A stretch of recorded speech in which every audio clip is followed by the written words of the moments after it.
Today's notes are on transcription, which is in the first step of protein synthesis. As you can see from this image, this kind of gives you a summary of what transcription does.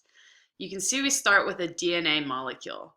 DNA, remember, is only found in the nucleus of eukaryotic cells. In transcription, a portion of the DNA is unzipped, similar to how it's unzipped in DNA replication.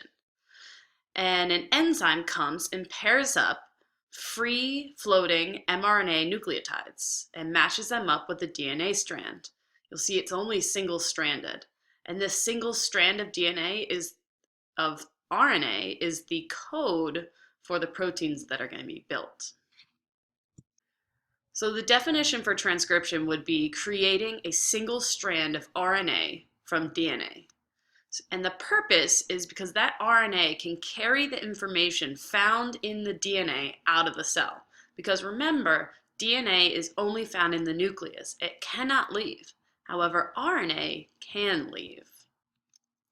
So let's review RNA. RNA stands for ribonucleic acid. Kind of sounds a lot like DNA. DNA is deoxyribonucleic acid. So as you can see, RNA is basically DNA without this deoxy part. It's very similar. So if you remember one of these, you can typically remember the other. And because it's a nucleic acid, it's made up of its monomer, a nucleotide.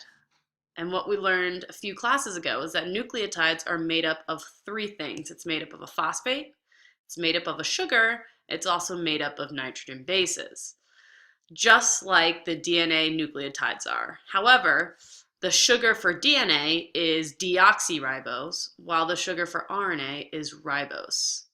One other difference is in the nitrogen bases. In DNA, it's made up of ATGC, but in RNA, it's not made up of thymine, it's made up of a thing called uracil. So it's going to work very similar to DNA replication, except for instead of using thymine, it'll use uracil instead. So here's the process of transcription in words. In step one, a portion of the DNA molecule is unzipped, and that's done by an enzyme.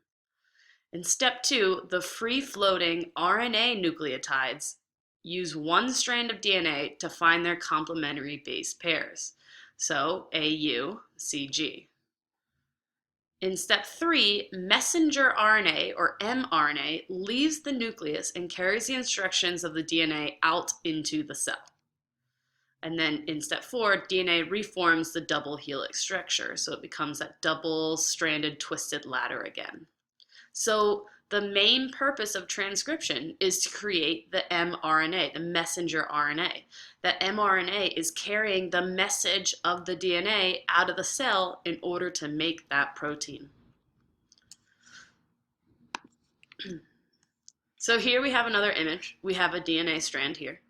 The DNA strand, remember, is inside the nucleus. So you can see here's the cell. The purple part is the nucleus. This DNA strand is on the inside.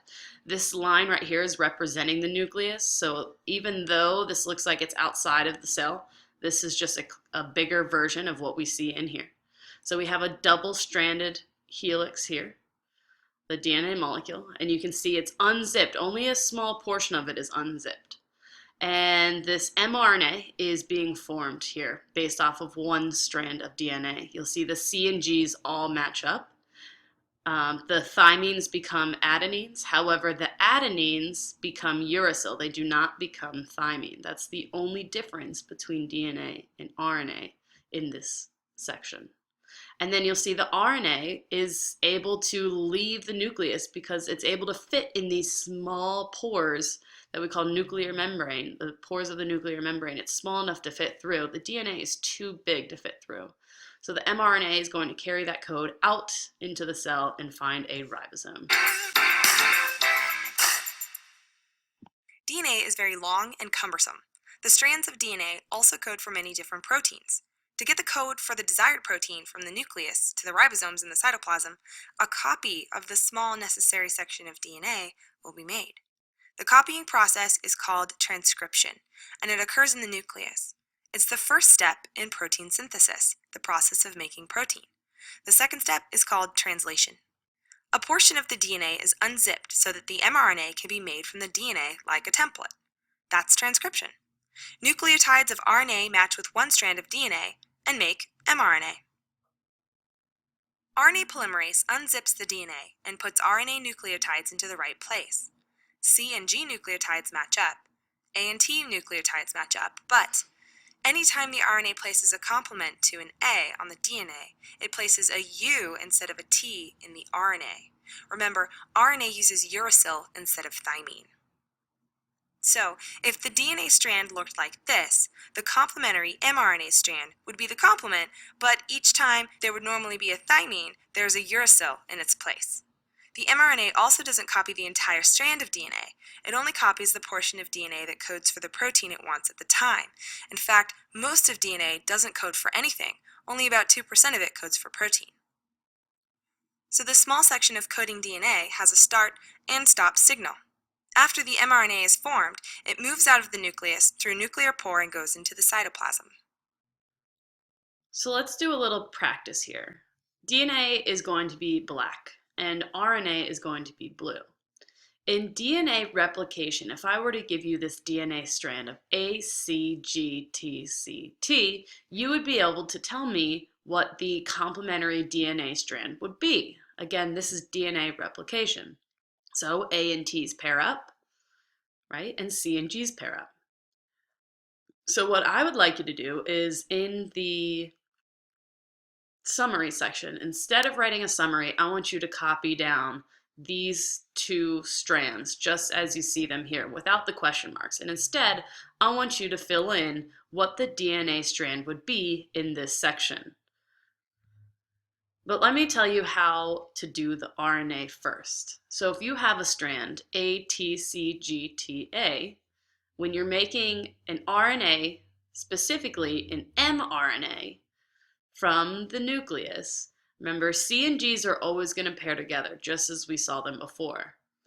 T's will become adenine because mRNA has adenine, but anytime there's supposed to be a T, instead of putting a T, we're going to put a U for uracil. So A will go with U, T with A, C with G, G with C, T with A with U. So I'd like you to practice these two.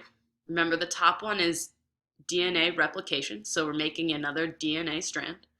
And the bottom one is making an mRNA strand. I'd like you to put these two in your summary instead of writing a summary. Then I'd like you to write one question at the bottom.